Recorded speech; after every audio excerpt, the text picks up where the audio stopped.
Collins English for Exams. Listening for Ielts. Copyright HarperCollins Publishers 2011. Track 1. Hey, Jenny. Oh, hi, Steve. Nice to see you. Good to see you too. How's it going? Fine, thanks. I'm so glad the exams have finished. Me too. So, are you going on a holiday this summer? Yes, I've decided to go to Mexico for the whole summer vacation, 6 weeks in total. That sounds great. What are you going to do there? Well, actually, it's a working holiday. I'm going to work at a school teaching English to children.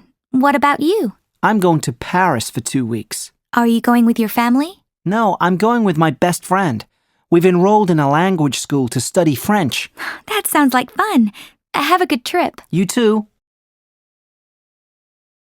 Track 2. Good afternoon, Royal Mount Hotel. How may I help you? Hello, I'd like to book a twin room, please, for next week. 1 minute, please. I'll just check if we have one available. Yes, we do, sir. Now, I just need to take down a few details, if I may. Yes, of course. What name is the booking under? My name? Duncan Jeffrey. That's Geoffrey. Geoffrey.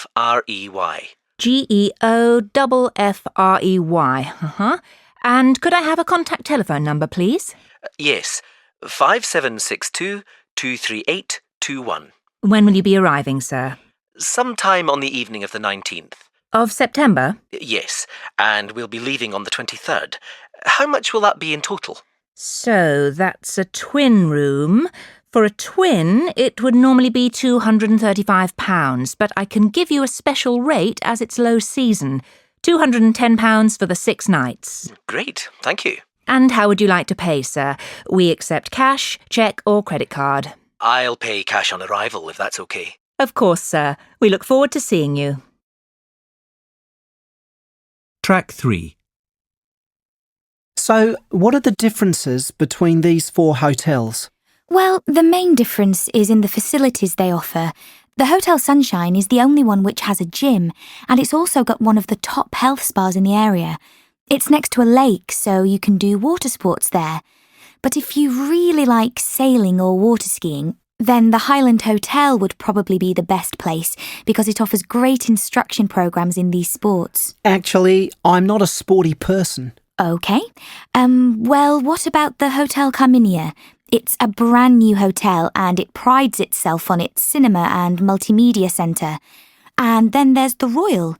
This one has a conference room, a meeting room, and free computer access.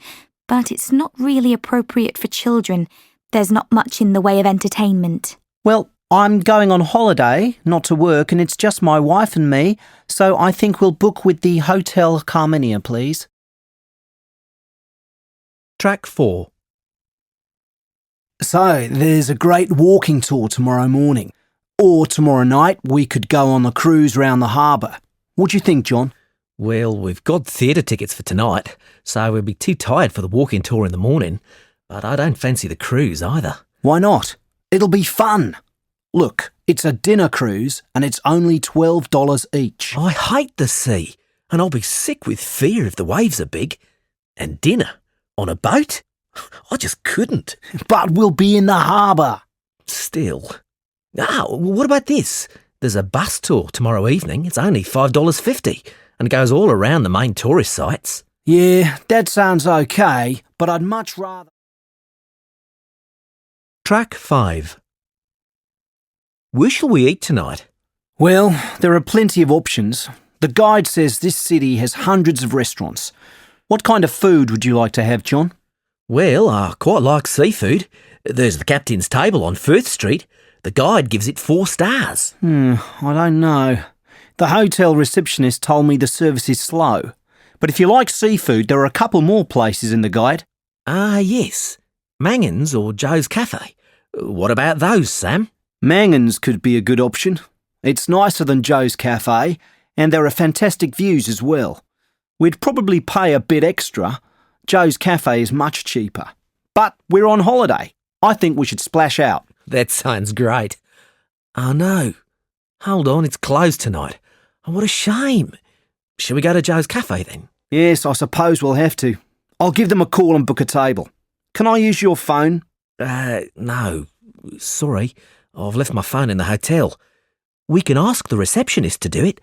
Let's go back now and sort it out.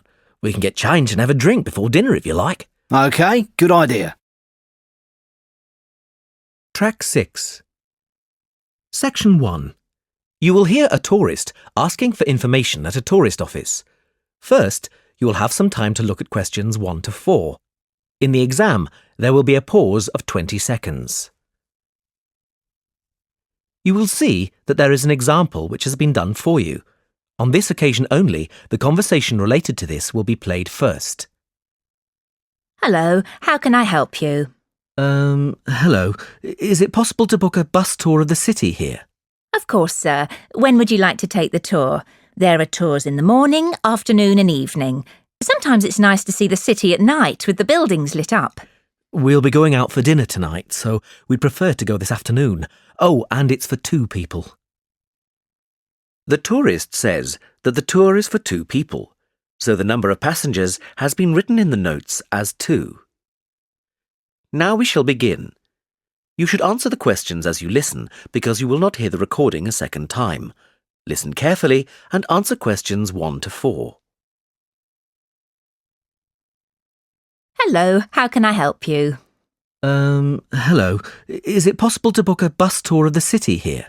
Of course, sir. When would you like to take the tour? There are tours in the morning, afternoon and evening. Sometimes it's nice to see the city at night with the buildings lit up. We'll be going out for dinner tonight, so we'd prefer to go this afternoon.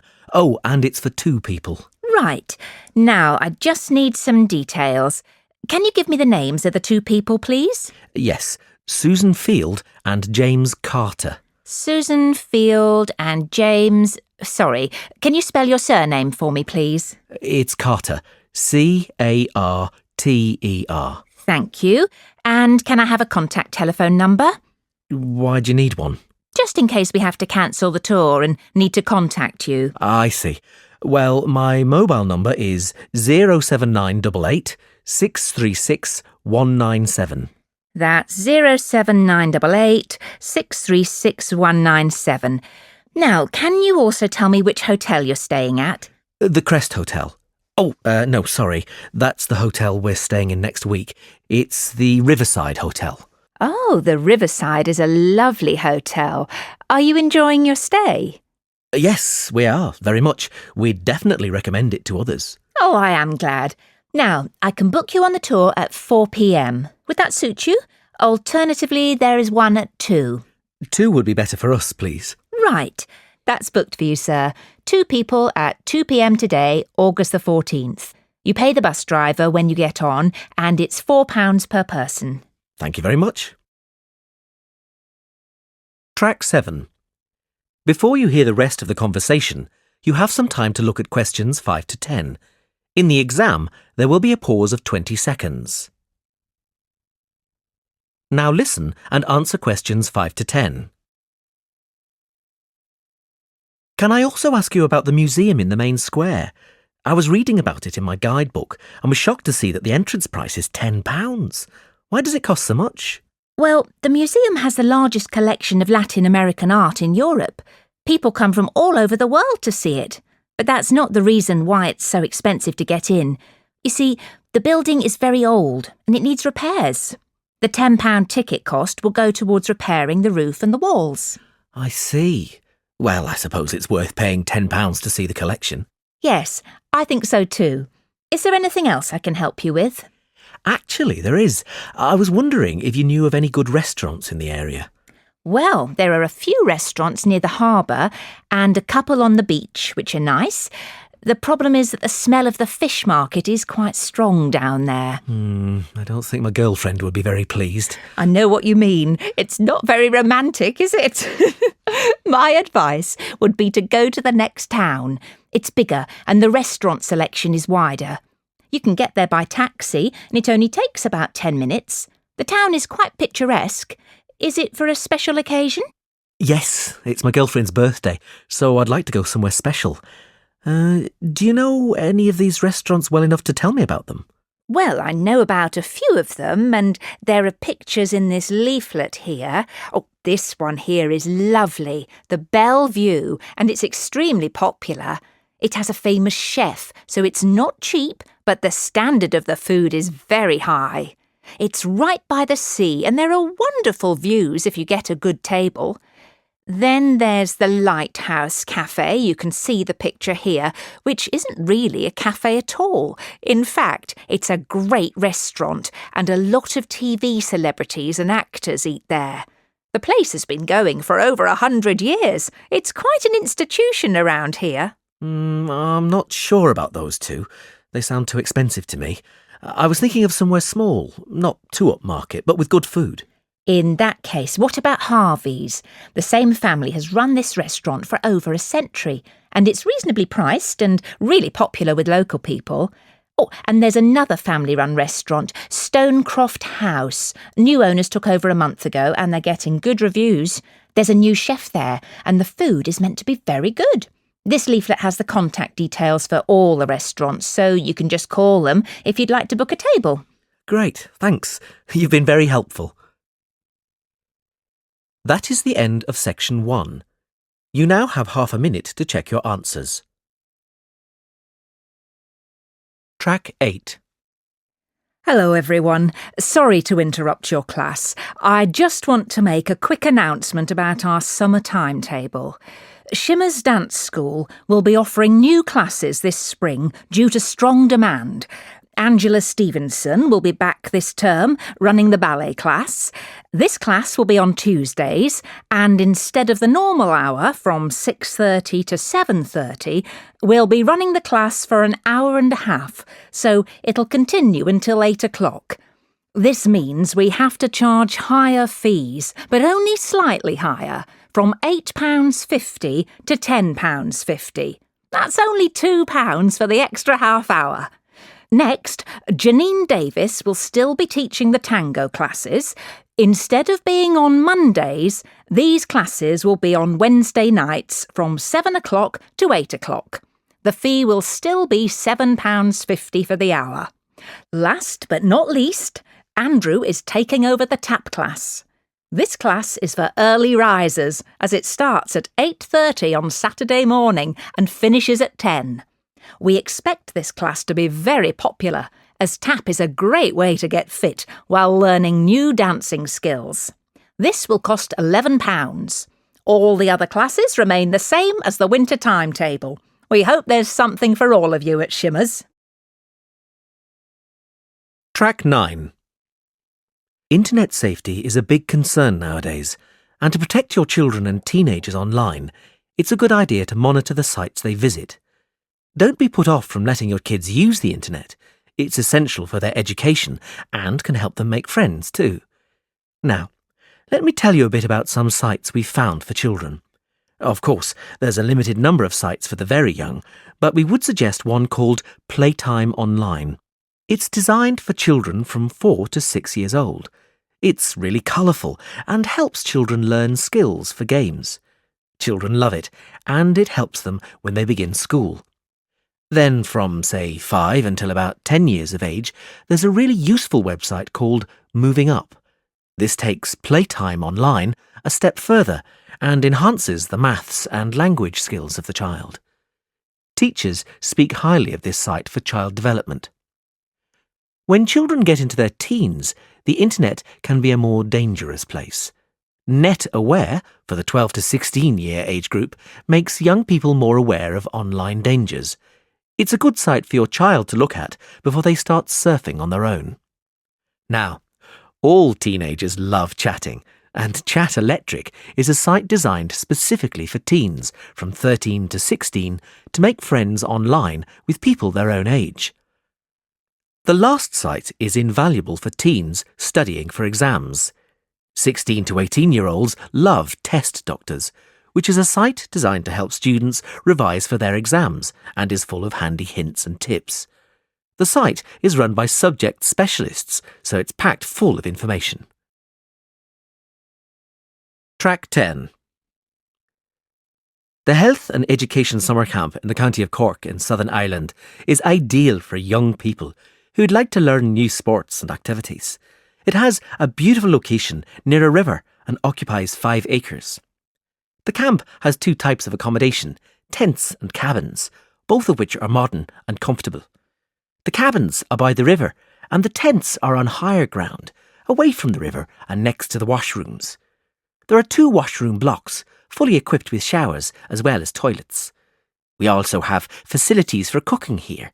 We provide all the pots, pans and utensils. All cooking is done in the cooking area, which is situated in the centre of the camp. This gives the camp a real social focal point. Track 11. The Duke of Edinburgh's Award is a programme of activities designed to help young people from all backgrounds develop personally. There are 3 levels: bronze, silver and gold, and for each level, participants have to complete a series of activities in 4 categories: volunteering, physical, skills and expedition. This talk will explain what you have to do in order to get a bronze award. The first thing you need to do is find a Duke of Edinburgh centre near you.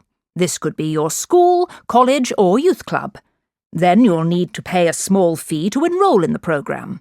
Once you've enrolled, you'll get a welcome pack, which explains the 4 categories in more detail. Then you can start planning what to do. You can do many different types of activity for each category, but you must get them approved by your Duke of Edinburgh coordinator before you start, so you don't waste time doing something which is not approved. The other important person is your assessor. This is the person who will certify that you've completed each activity by signing your record book. After you've completed all the activities in the time given, your assessor will send your record book results to the operating authority, who will check it. If everything is satisfactory, you'll get your certificate and badge to confirm you've completed the award, and after that, you can start working on the silver award. Track 12. Section 2. You will hear a talk about facilities for teenagers at a leisure centre. First, you will have some time to look at questions 1 to 4. In the exam, there will be a pause of 20 seconds. Now listen carefully and answer questions 1 to 4. Good morning, everyone, and thank you for coming to find out more about the new teen programme here at the Park Hill Leisure Centre. I'd like to take you through the programme, the classes available, describe the building itself, and then give you some information about how to register and sign up for the sports and activities we offer. Afterwards, you'll have an opportunity to take a tour of the centre. We also have some taster sessions with our instructors, which we hope you'll enjoy and which will motivate you to sign up. Let's go through the classes first. As you can see from the teen programme handout in your pack, we have lots of classes on offer. Our instructors are highly qualified and have lots of experience training young people. Diana is our dance instructor and she gives classes in jazz and salsa on Wednesday and Thursday evenings respectively. Jim usually takes the football practice sessions, but this year he is branching out into American sports and will be running the baseball club on Saturday afternoons. We think this will be very popular. So Steve will now run the football practice. This class has been changed from Saturday to Sunday afternoons. Steve will also take the skateboarding class on Monday evening. The roller skating course is for beginners, and this will be taken by Stella, who was last year's under-21 London roller skating champion, so you'll be in good hands with her expert advice. The day of this course is still to be arranged, but it's likely to be Tuesday. We'll confirm the day by the end of this week. Before you hear the rest of the talk, you have some time to look at questions 5 to 10. In the exam, there will be a pause of 20 seconds. Track 13. Now listen and answer questions 5 to 10. Now, some of you won't have been to Park Hill Leisure Centre before, so let me just tell you a little about the layout. As you can see, the reception area here is very spacious and there is plenty of room to meet your friends and have a drink. We also have brand new dance studios with floor-to-ceiling mirrors and the latest audio equipment. The dance studios are to the left of the reception area behind the swimming pool. Oh, no, sorry, I meant opposite the swimming pool. Both the roller skating and skateboarding classes will be held in the skate arena. This has also been refurbished and we have a new 5-metre ramp in there which is proving to be popular. The arena is behind the changing rooms, which you can see behind us, between the gym and tennis courts. The tennis courts are on the right of the arena. You'll see both of these new spaces on the tour later. Now, the final thing I want to talk about is how to join the Park Hill Leisure Centre and enrol for the classes. First, you need to complete an enrolment form with some of your personal details, including your address and telephone number and the name of your school. If you're under 16 years old, then you'll also be required to get your parents' permission to take part in the classes. Please ask one of your parents to sign the authorisation form attached to the enrolment form. You'll find the form in your information pack. When you've done this, you just hand the forms to reception. You can pay an annual subscription of £20 or, alternatively, you can pay each time you use the facilities. There is a £1.60 admission fee in this case. Whether you decide to pay in one go or with each visit, you still need to complete the forms in your pack and become a member. Once we have the forms, we'll send your membership card to your home address. All you need to do is show this card every time you come to the centre, and if you want to book a class, you just need your membership number on your card. That is the end of section 2. In the exam, you will have half a minute to check your answers. Track 14. 1. Glaciers. It is assumed that glaciers move slowly, but occasionally they have surges and move up to 50 times faster than normal. 2. Salinity. The Dead Sea is famous for the salinity of its water. 3. Humidity. The humidity in tropical areas can make you very tired. 4. Kilometres. The oceans can reach depths of 11 kilometres in places. 5. Pressure. Altitude sickness is due to a reduction in air pressure. 6. Evaporation. Rain is mainly caused by evaporation from the oceans. 7. Environment. We need to look after the environment around us. 8. Biology. Biology is a branch of the natural sciences. 9. Brightness. Our perception of the brightness of the sun changes with the seasons. Track 15. Hi everyone, how are you all? I'm fine, thanks, Linda. Actually, I'm not feeling so well. I think I've got a cold. Oh no, Stephen, I'm sorry to hear that. What about you, Joanne? I'm fine, but I'm very busy with my biology course. Oh, me too. There's so much work to do. In that case, we should get started on our essay. John, do you want to start? Okay, let me start by telling you my ideas for the essay. Track 16. We've really got to decide who does what for our Natural Earth project. Okay, Alice. Well, we've got all our cloud research, so let's decide how to break it down. Well, we should probably start by saying how clouds are formed. Good idea. And then maybe move on to the different types of clouds. We can separate it into low-lying, medium-level, and high clouds. What do you think, Jenny? Yes, I think that's a good idea. And we should also make a PowerPoint to make it a bit more interesting and put in pictures of the different clouds. Good idea, Jenny. We should probably have cue cards too.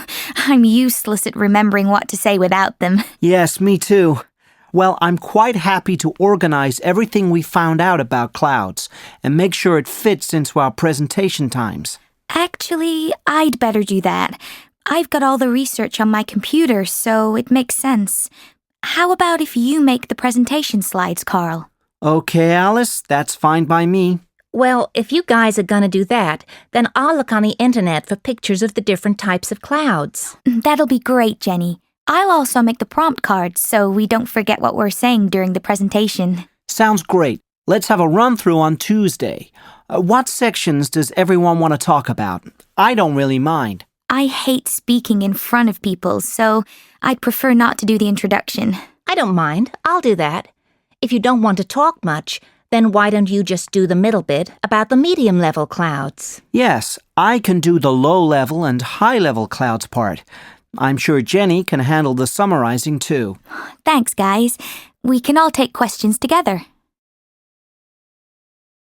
Track 17. Hi, Roger. Debbie, hi, how are you? Oh, I've been struggling with my natural earth assignment. It's proving to be really difficult. The one for Professor Black? Me too. I'm writing about volcanic activity. What are you doing yours on? Acid rain. I thought that would be okay, but the process is really complicated. Well, I can help you with it. I know a lot about acid rain. I studied the causes and effects last year. Really? Oh, that's great. I've done some work on the causes.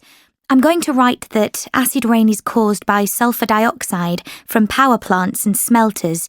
Basically, this reacts in the atmosphere to form acid rain. Ah, but it's not just sulfur dioxide. It's also nitrogen oxides. Really? Yes, from things like car exhausts. But aren't nitrogen oxides also caused by natural events too? Yes, they're a minor factor, but I think they're worth mentioning. But sorry, carry on. Thanks. I might add that. So anyway, these emissions react in the atmosphere with water, oxygen and oxidants to form acidic compounds like sulfuric acid. These compounds then fall to Earth. Are you going to mention the different ways they return to the ground? Do you mean wet and dry deposition? Yes. So you've done a bit of background reading then? Yes. So if I've got it right, acid rain often comes down as rain, but also as snow or fog. This is wet deposition. I'm also going to define it as any form of precipitation that removes acids from the atmosphere. Yes, I think that's a good term to define it. Dry deposition. Well, I think that's when the pollutants stick to the ground through dust. I'm not really sure how to define it though, compared to wet deposition. Just think of it as any pollutants that are not caused through precipitation. That's probably the best way. Did you know that sunlight can enhance the effects of acid rain as well? No, I didn't. Oh, there's so much to think about. I'm sure I'll go over my word limit. Well, you sound like you know a lot about the subject. Just try and keep your focus. I've had the same problem writing about volcanoes. There's just so much. Track 18. Do you want to make a start on our Natural Earth project? I think our idea of a lightning safety presentation is great, don't you, Rachel? Yes, I think it'll be really good. I have a few ideas already. Oh, great. Me too. I think we should divide it into 2 parts. What to do if you're inside when lightning strikes and what to do if you're outside. What do you think? That's good, but we need more. Something about planning for this kind of event. And also, what to do if someone gets hit by lightning. Oh, I can't believe I forgot that. Of course. Well, what should we talk about in the first part? I think we should say it's important to be aware. Lightning is always before rain, so don't wait until it rains. As soon as you hear thunder or lightning, you should get inside. OK, yes.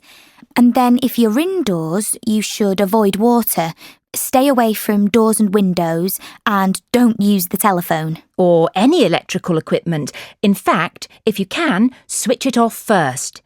And you should wait half an hour after the last clap of thunder before going back outside. And if you're outside when it storms, you also need to avoid water. Try and get inside as soon as possible.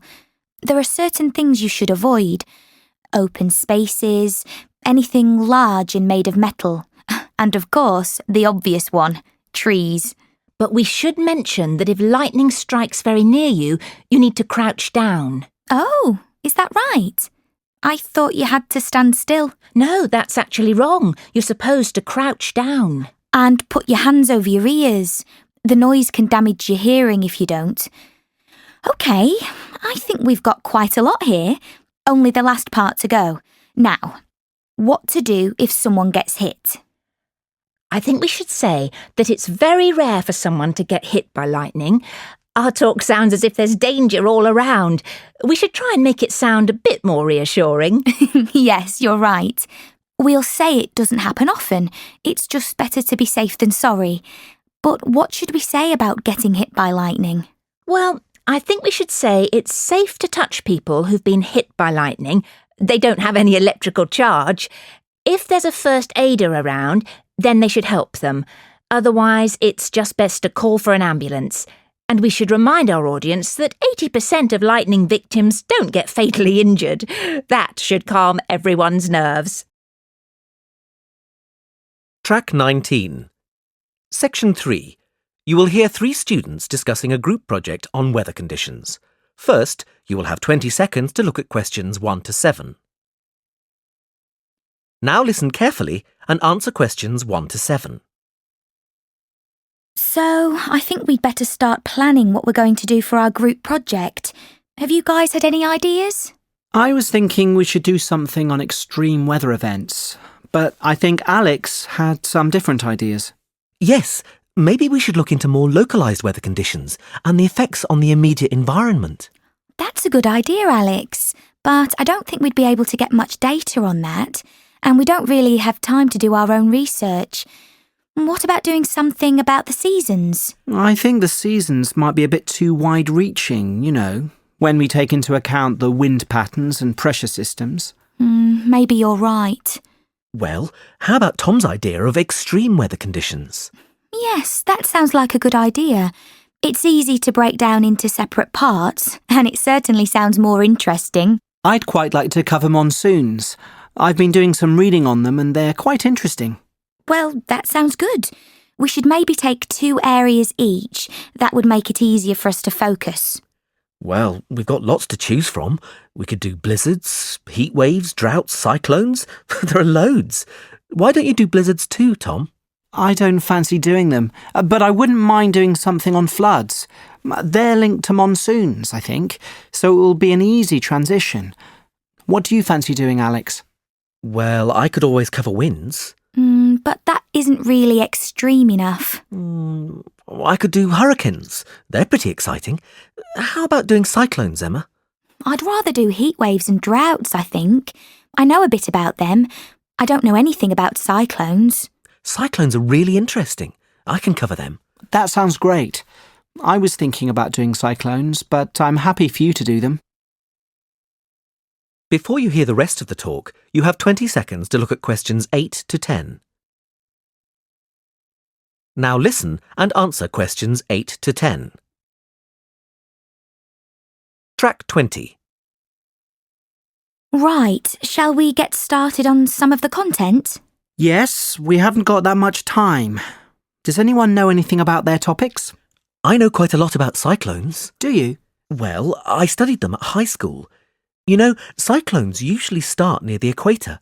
They need quite warm water to form. Above the warm water, the vapour in the air forms clouds, and if there is low pressure, then these clouds will start to rotate. Isn't it also the fact that the Earth rotates too, which makes the clouds spin more? Yes, that too. Once they begin rotating, they can either lose momentum or keep gathering momentum until they hit land. These ones are called mature cyclones. Luckily, as soon as they hit land, they start to lose momentum and fade away, just because they don't have the warmth of the ocean underneath. Well, that's a relief. They can still be really destructive. They are like a big circle of wind. They blow strongly until the eye of the storm passes, the centre, where everything is really quiet, no wind or anything.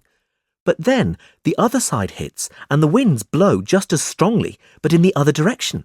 It's just amazing. Yes, I would really like to cover that. Well, it looks like we've got it all arranged then. That is the end of section 3. In the exam, you will have half a minute to check your answers. Track 21. My family isn't very big. There's just my son and me.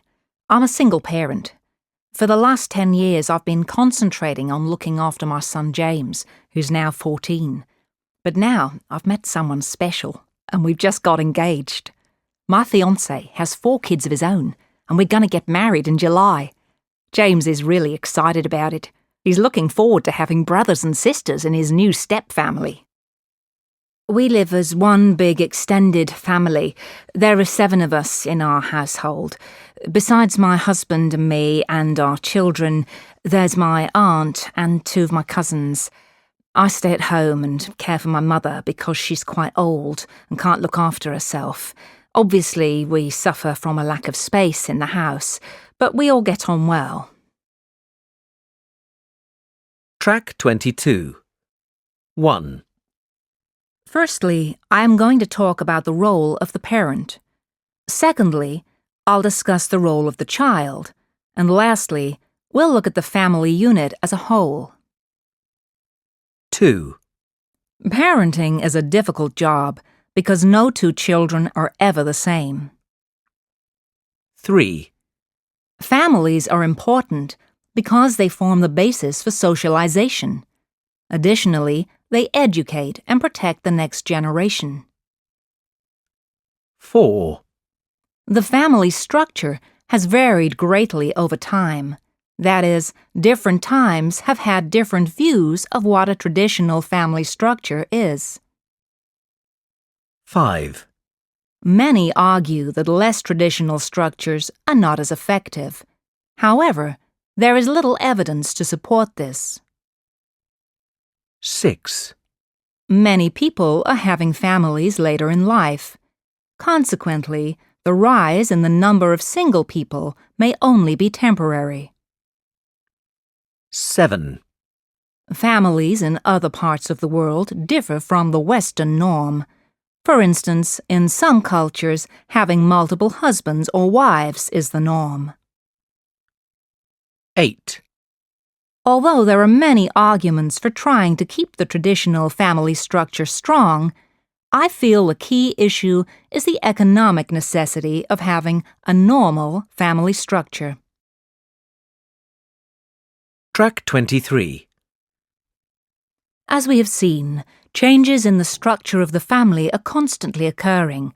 Extended to nuclear, patrifocal to a more equal footing between the sexes, and dual parenting to single parenting. However, a recent phenomenon in the UK, which is changing the traditional family, is the increasing number of adults who continue to live with their parents until their 30s or sometimes even their 40s. The UK has traditionally been a society where offspring leave the family home in their late teens or early 20s to set up their own home and families. But in the last 25 years, this has decreased. Official statistics released by the Office of National Statistics show that today 10% of men in their early 30s still live with their parents. This compares with 5% of women in this age range. The reasons for this are complex and varied. It cannot be denied that some people are choosing to stay at home. Living with parents can be an easy option. Food is provided, heating and electricity are paid for, and rent, if any, is minimal. However, a third of those surveyed claimed they are living with their parents because it is too difficult to get on the property ladder. House prices in the last few decades have risen dramatically. Property is now 5 times the average annual salary, whereas it was only 3 times the average annual wage in the 1980s. This fact, coupled with high unemployment amongst young people, makes it virtually impossible for a single person to buy a home or even rent. The number of students going on to higher education has also been steadily increasing. Many of these students return home after finishing their studies as a result of the student debt they have accumulated. It can take many years to pay this off, and if the burden of rent or a mortgage is added to that, it can be just too much for a young adult's pocket. However, help is now at hand. The government is tackling some of the problems that cause people to remain with their parents with a new scheme. the Affordable Housing Scheme. This aims to help people part buy a house or flat by making housing more affordable for first-time buyers and possibly taking the strain away from elderly parents. Track 24. The family is a topic which we will look at in great detail this term. For sociologists, the family is often seen as the beginning of socialization. Indeed, it is the seed of society itself. In recent decades, many old people have no longer been able to rely on their offspring for support, which was common 50 years ago. Many children are brought up by only one parent, something virtually unheard of before the 1960s. We can certainly say that during the last half-century, we have seen an enormous change in traditional family structures. The extended family lasted well into the early 1900s, and this kind of strong family unit was essential due to property ownership. Housing often was scarce, and it was necessary for people to live with parents and take over the property when their parents died. Of course, people still benefit from their family line. Still today, people generally inherit any money that their mother or father might have. In the UK, the last 50 years has also seen a decrease in the number of offspring parents have, whereas in the 1950s, only 10% of offspring were only children. This number has risen. Nowadays, this is the case for just over a third of children. Track 25.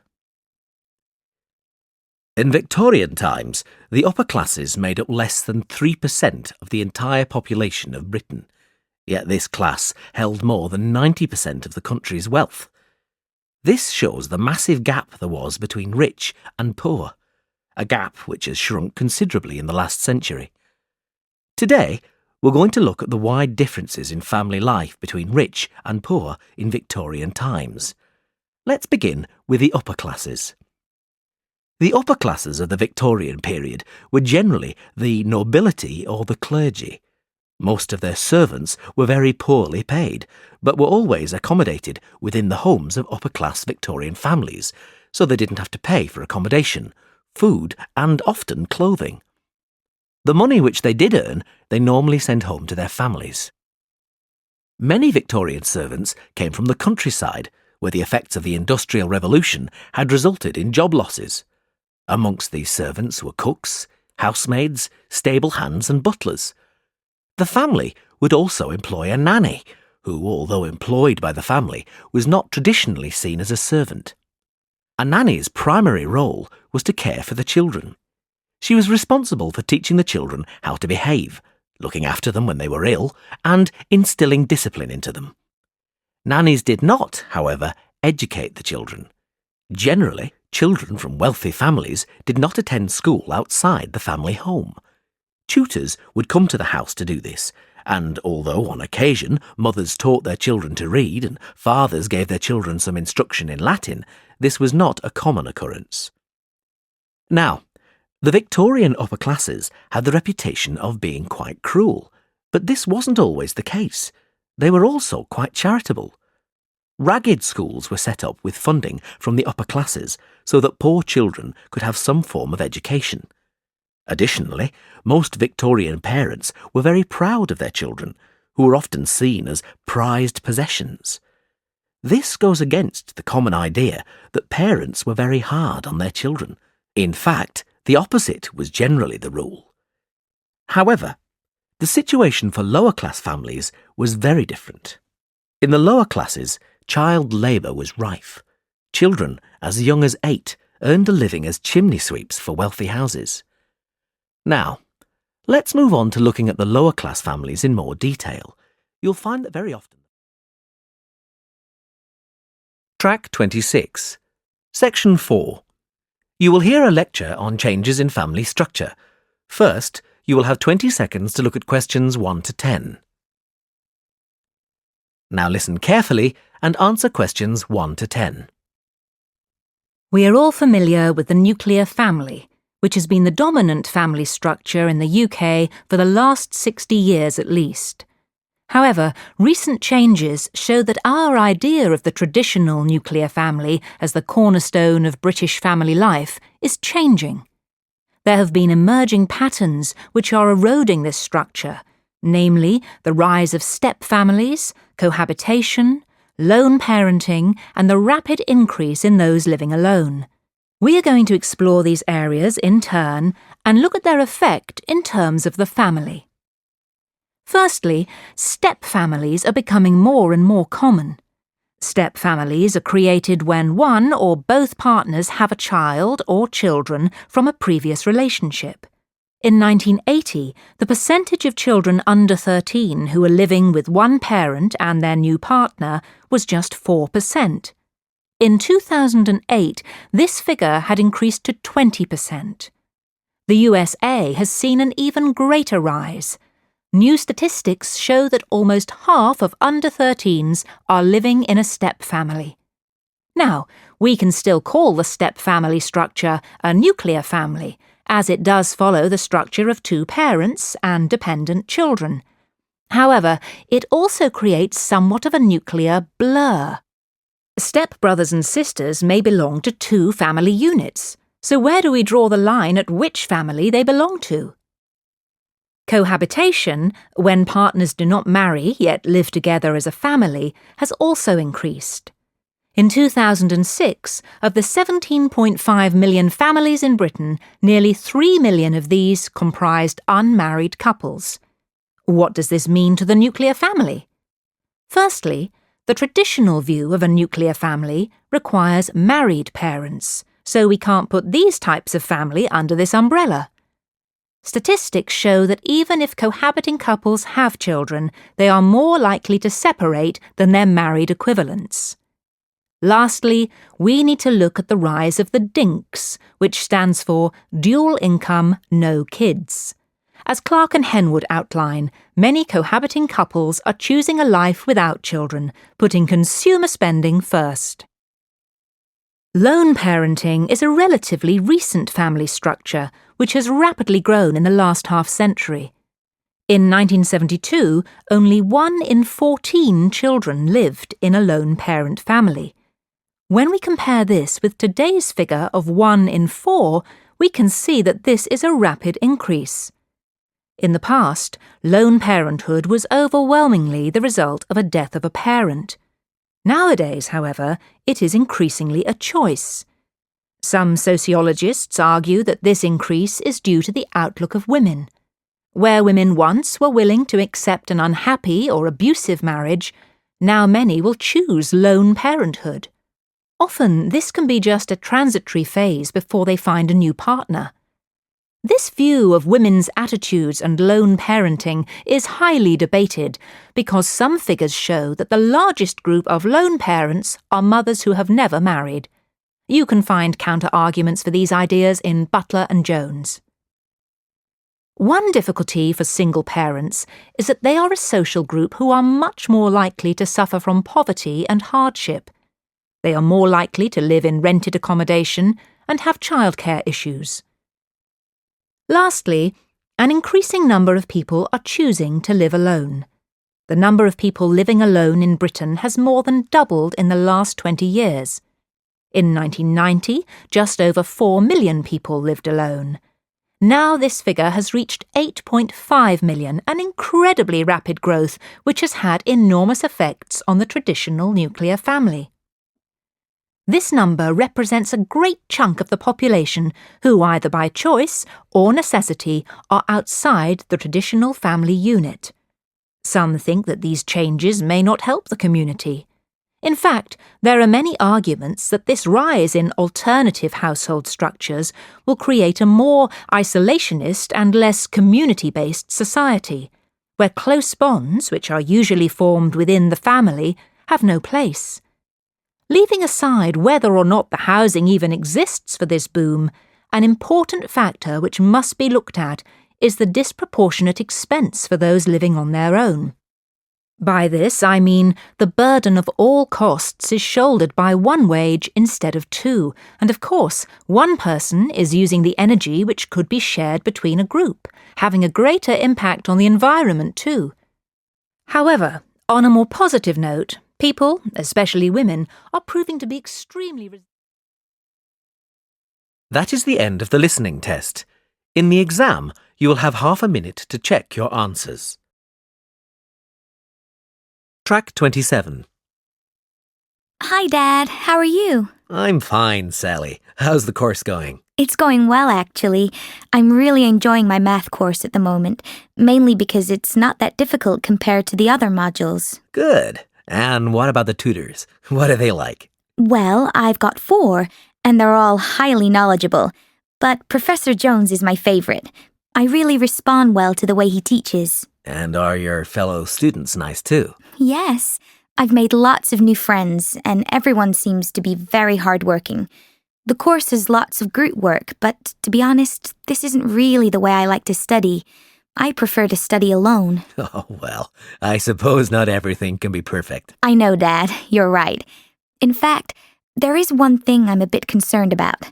My statistics module. I think I might not pass it. Well, let's wait and see, shall we? There's plenty of time to improve. Don't worry about it yet, okay? Thanks, Dad. I'll try not to. Track 28. A. Excuse me, can you tell me where the bank is, please? It's opposite the cinema, next to the supermarket. B.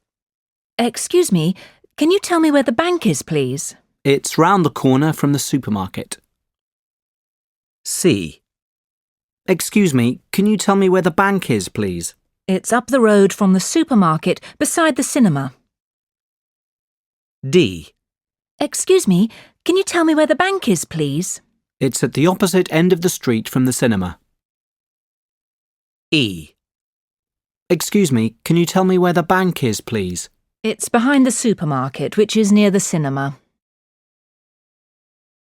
Track 29. Hi, Jane. How are you settling into life at university? Fine, except I don't really know what there is to do in town. I haven't had time to look around yet. You've been here for a year. Could you give me some ideas? Of course. There's lots of places for students. Firstly, if you go across the bridge over the river outside the campus and turn left... Oh, no, sorry. That's the garage. Turn right. Then you'll get to the bowling alley, which is really popular at the weekends because it's so close to the campus. On Friday nights, they have a special discount for students. Oh, that's great. I love bowling. So, do you like sports, Jane? Yes, I go running and swimming, and I play badminton. In that case, there's a running track behind the university campus, and I think they have a badminton court at the sports centre. Actually, I'm happy just to run in the park. Well, there's a large park in town too. If you go down the road opposite the bowling alley and take the first right, then you'll get to the park. It's quite big, and there's a lake in it. You can take a boat out on it. The university rowing team practice there. What about places to eat out? Are there any good student hangouts? Absolutely. There's the Elm Tree Cafe, which is down the road from the post office, in the opposite direction from the river. The cafe is on a fork in the main road, and it's quite an institution round here. OK, well, I'll have to check it out. I'm looking for a part-time job, so maybe I'll be able to find work there. You should try. They're always looking for new staff, and they often hire students. Now, have I forgotten any other important places? Oh, yes. You like sport, so I should mention the leisure centre. Don't get it confused with the swimming baths, which are down the road from the supermarket. The leisure centre is opposite. There aren't any swimming baths there, but you can get a student leisure card which will let you into both. So, you see, there is quite a lot to do in this town. It seems like there is. Well, thanks for all the information, Sophie. No problem. See you soon. Track 30. 1. 78A High Trees Street, Sydney, 2316. 2. 354 Castle Avenue, Edinburgh, E5 7HU. 3. 86 The Drive, New York, 45008. Track 31. Hello, have you come to enrol for your course or pay your fees? Both actually. OK, that's fine. You can enrol here with me and then go to the next desk for fee payment. So, first of all, can I have your name? Yes, it's Peter Taylor. That's Taylor with a Y. So, it's Taylor. That's right. Do you need my middle name? No, just your first and last names, thanks. And what course are you doing? I'm taking a BSc in economics. OK, that's in the Faculty of Mathematics. Oh, I thought it was in the Faculty of Business and Management. It was last year, but the course has moved to the Mathematics faculty this year. Oh, thanks for letting me know. No problem. Now, where are you going to be living? On campus or in private accommodation? University accommodation.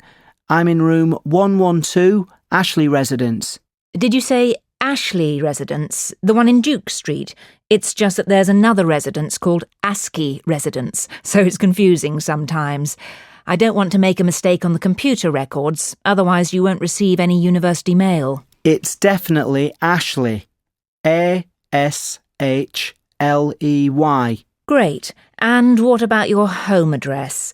On our records it says 56 Grove Street, Manchester, M1 9JA. Is that correct? Actually, there's a small mistake. It's M4, not M1. The rest is correct, 9JA. OK, I think that's all. You're enrolled on your course, so you can go and pay your fees now. Thanks, bye. Track 32. Hi there, can I help you? Yes, I'd like to find out more information about the services here at the Students' Union. Of course, we're here to help you throughout your time at university. So, what kind of help can you give me exactly? Well, our job focuses on three main areas: giving advice and information to students, arranging social events, and campaigning for students' rights. Right. And what about help with things relating to everyday life? Well, we have a team of 6 advisors who work part-time and have expertise in certain areas, including accommodation and travel. Oh, that's great. And how can I contact the advisors? Right, there are several ways. You can come into this office and speak to an advisor in person, or email us if you can't come in. And there's also a 24-hour helpline. You can find the helpline number on your student card. And you can call us at any time of day or night with any questions or worries you have. OK, and thanks for your help. You're welcome. Track 33. Section 1. You will hear a student asking for information at the university library. First, you will have 20 seconds to look at questions 1 to 4. You will see that there is an example which has been done for you. On this occasion only, the conversation related to this will be played first. Hi, how can I help you? I'd like to register to use the library, please. OK, that's fine. Now, can I have some details from you? What's your name and student ID number? Simon Anderson. That's ANDERSON.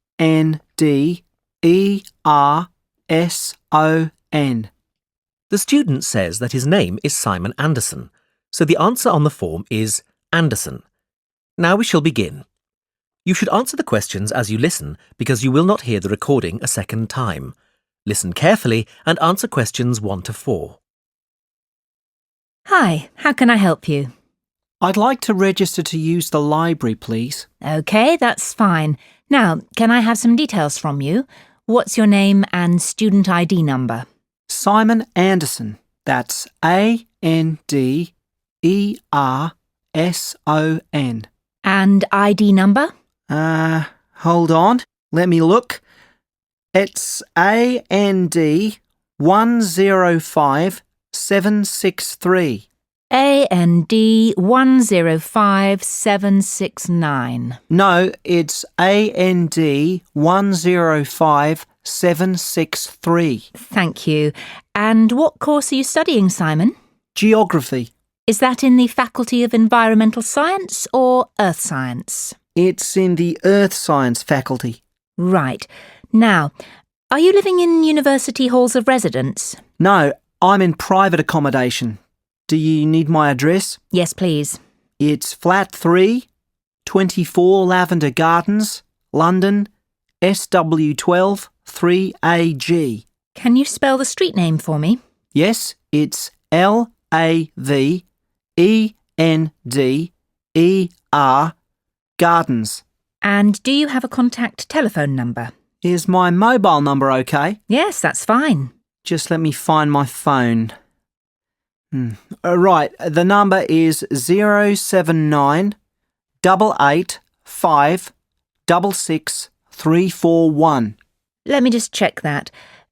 079 885 66341. So, Simon, did you have a tour of the library facilities during your induction? Unfortunately, I missed it. Could you give me a quick tour now? Before you hear the rest of the conversation, you have 20 seconds to look at questions 5 to 10.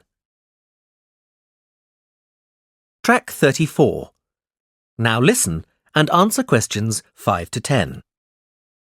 I can't give you a tour now, I'm afraid. I have to stay here at the help desk, but I can show you places on this map of the library. That would be helpful, thanks. OK, so we're here at the help desk, next to the service desk, where you go to borrow and return books. The maximum number of books you can borrow at any one time is 10. Yes, I see. Opposite the service desk is the training room, which is used by library staff to give demonstrations of the computer systems to staff and students. But the entrance is round the other side. Is the training room beside the quiet room? Yes, that's right, with the entrance round the front too. It's important to remember that all mobile phones must be switched off in this room. Of course. And what about books? Where can I find the books for my course? Good question. You're studying geography, so if you walk past the service desk, turn left and continue on past the philosophy section, you'll find the geography section. The copying facilities are on the left. Now, one more important thing is the group study room and the booking system. If you're working on a project with other students and you want to discuss things with each other, you can go to the room in the corner at the opposite end of the library from the copiers. That's the group study room. It's between the sociology section and the TV room.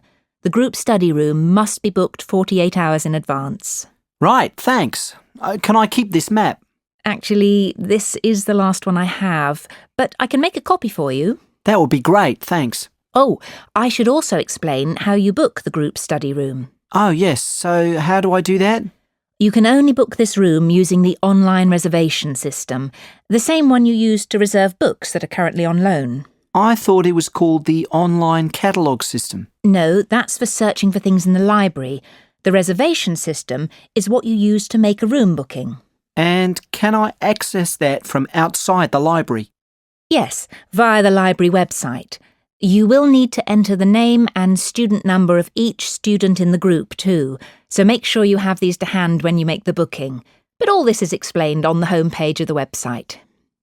Once you've made your reservation request, you'll receive a confirmation email from the library to say whether your booking has been successful or not. If not, you can try to arrange another time. Well, that sounds fairly easy. Yes, you'll be fine. It's all quite straightforward, really. Thanks. That is the end of section 1. In the exam, you will have half a minute to check your answers. Track 35. Now, not only do we have lots of historical architecture here in the town of Tanbridge, we also have a rich variety of famous residents. Of course, everyone has heard of the famous writers Jim Harman, Anna Collins and Ian Cheriton, or I.H. Cheriton as he is better known, and they have all lived in our small town. In fact, Anna Collins, the celebrated romance novelist, spent all her life in this town. She lived by the town square, where there is a plaque to commemorate her. She died in 1968, and you can see her gravestone in Tanbridge Cemetery. You may know Anna from her most famous work, The Pride of Angels, which won numerous awards and for which she was a runner-up for the Herald Prize in 1950. James Harmon also lived here between 1975 and 1990. A best-selling horror writer, he got many of his themes for his haunting novels from this very town. He passed away a year after leaving Tanbridge, and although he isn't buried in the town, we do have a statue of him on the roundabout as you enter the town. Now, I.H. Cheriton has been the Poet Laureate for 3 years, and he lives in Tanbridge today. His home is the Red House by the river. Not only a poet, he has also written 10 novels that have topped the book sales charts. He always does a lot of work for local charities and is quite a gem in this town. Lastly, another famous resident of Tanbridge is Sylvia Daniels. She grew up in Tanbridge and went to the local comprehensive here. You can see her childhood home just across the river by the post office. Now, I am sure you all know her for her latest film, Planet Dust, which has just reached #1 at the cinema box office. But she wasn't always an actress. Before she headed for Hollywood, you could have seen her waiting tables in the Dorridge restaurant here in town. She often comes back to visit, as her family all still live here.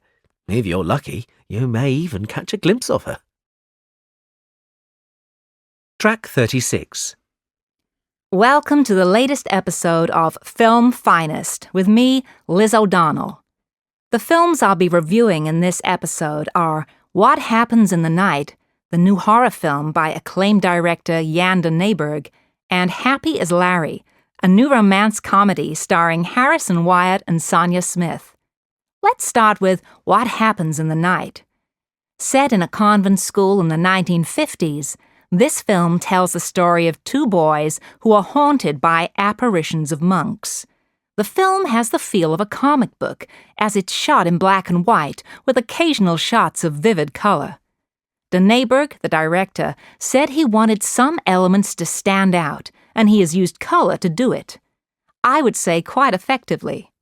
He claims his inspiration for the film is his own experiences growing up in 1950s Liverpool. A believer in ghosts himself, he thought he saw ghosts in his school years. Ghosts or not, this film is certainly haunting. What Happens in the Night is a film that will scare you. I wouldn't say it's the best horror film to come out this year, but it's certainly shot beautifully. And it's not hard to follow. So, unlike some recent horror films, you don't have to sit in dedicated concentration for 2 hours trying to keep up with a complex plot. An enjoyable film. I would give it 4 stars. In Happy as Larry, Sonia Smith and Harrison Wyatt play 2 people who fall in love but cannot be together because of their families. The build-up to the film has certainly been epic, with gossip about both co-stars in the papers. Rumor has it that Smith and Wyatt aren't the best of friends. In fact, on the set, they barely spoke to each other. I have to say, though, this doesn't come across in the film, and they look like a great couple. Happy as Larry is a move away from the usual films Sonia makes. She is better known for her roles in action films, but she has shown herself to be a capable comedy actress. However, I'm not sure this is the finest film to do it in. Both men and women alike can get something from this film, but the romance angle is overplayed, and the laughs are few and far between. If you want romance, this film is fine, but if you want comedy, I would recommend seeing something else. I would give it 3 stars. Now, there are some new video releases which are gonna be coming out in the next month. Track 37. So, we have Phyllis Bailey here to talk to us about Fame. Her new book, Famous for 15 Minutes, is coming out on Monday. So, Phyllis, welcome. What do you think fame means to us these days? Well, famous people are everywhere, and although we know nearly all there is to know about these people, their lives are splashed all over magazines and television, they've retained their mystery. The public are always eager to find out more about them, and this fuels the paparazzi to photograph them. It's true that there are more celebrities around than ever before, but the number of really important famous people probably hasn't changed greatly. This is because people became famous for only a short time. Andy Warhol once famously said, "In the future, everyone will be famous for 15 minutes." And I think there's some truth in that. One day a person is famous, and the next they are forgotten. Take, for example, contestants on reality television shows. After maybe 6 months, we never see them again. This also highlights another characteristic of fame. In the past, people became famous because of something they had done or because of their talent. Nowadays, these things aren't necessary. I personally think this is a great pity. Is fame particularly beneficial now? Well, let's look at the winners and losers when it comes to fame. Many people think that celebrities are the losers in this new media world, but that isn't necessarily the case. Take, for example, actors and actresses. They often complain about a lack of privacy, but privacy is possible. There are many celebrities who aren't constantly in the papers. Much as they complain, they chase the publicity and then blame it on the media. In fact, the paparazzi, who photograph the rich and famous, are often seen as figures of hate for this. They come off much worse in the end because they are so disliked by the public and celebrities. But in reality, they are making the celebrities and their managers even richer. In fact, because of the cult of fame nowadays, we can see media executives making even more money and celebrities signing multi-million-pound deals. And who pays for this? Well, all of us. Cinema and concert ticket prices have risen and DVDs cost more than ever. Merchandising makes a fortune for the famous these days, and although we are paying for it, the rewards go to only a small elite, the big players, the stars and the executives, but they miss a lot of the creative talent in the industry, like the people who write the screenplays. They are still on the same salary they were on 10 years ago. Executives certainly have a difficult job managing their clients, but they get rewarded well for doing so. I, for one, think these rewards should be more fairly spread. How could this be done, are you suggesting? Track 38. Section 2. You will hear a talk about the yellow plaque scheme in Sydney. First, you will have 20 seconds to look at questions 1 to 6. Now listen carefully and answer questions 1 to 6. Thank you for coming along to the Cultural Sydney talk.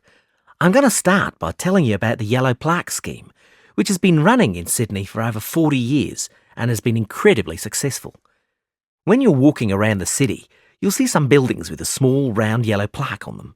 If you take a closer look, you'll see the name and details of a famous person who lived in that very place. We have at present 130 plaques up in the city. The scheme has been great for tourism, but it was really started to raise awareness of the rich history of Sydney, both locally and nationally. And we think we've managed to do this.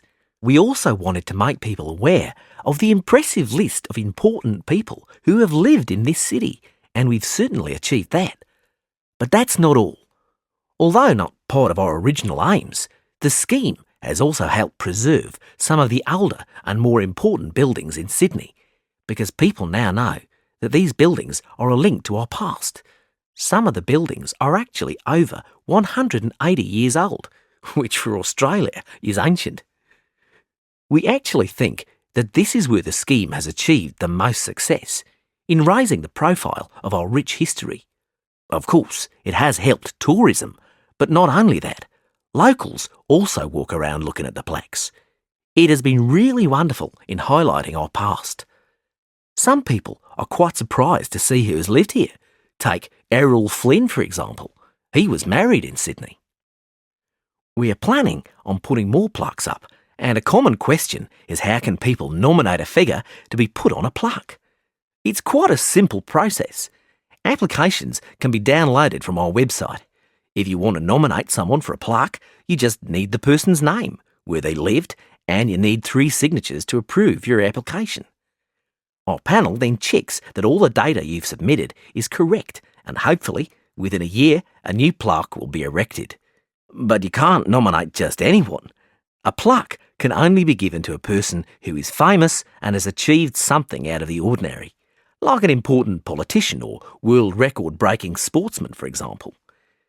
We aim to have 50 new plaques up within the next 3 years, and we have plenty of funding to do so.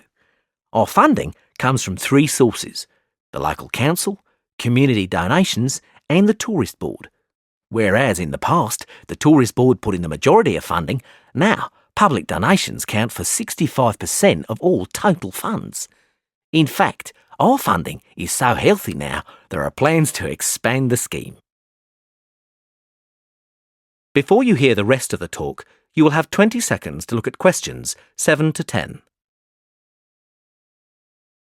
Track 39. Now listen and answer questions 7 to 10.